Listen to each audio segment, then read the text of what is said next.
আজকের right form of ভার্বের বিষয় যে অ্যাডভার্ব অফ টাইম গুলো কিভাবে টেন্সকে প্রভাবিত করে। ডেইলিটা হচ্ছে যে indefinite adverb of time. Indefinite adverb of time, এই ইনডেফিনিট অ্যাডভার্ব অফ টাইম অনেকগুলো আছে, তার মধ্যে আমি এক দুটো রেখেছি, বাকিগুলো বই থেকে পড়ে নিতে হবে। তালিকা একটা আছে অনেকগুলো, সেগুলো আরেকদিন হয় আলোচনা হবে ইনশাল্লাহ। তো ডেইলি, তারপরে অফেন্ট, তারপরে এভরিডে।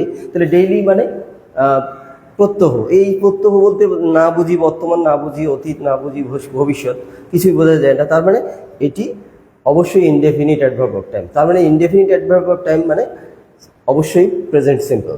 যেমন যদি বলি অফেন্ট মানে প্রায়, প্রায় বলতে কি আমি বর্তমানে নাকি অতীতে নাকি ভবিষ্যতের কথা বলছি, সেটি ইনডেফিনিট অ্যাডভার্ব অফ টাইম। এই ইনডেফিনিট হওয়ার কারণে এটি নর্মালি এটাকে প্রেজেন্ট সিম্পল হিসেবে নিতে হবে।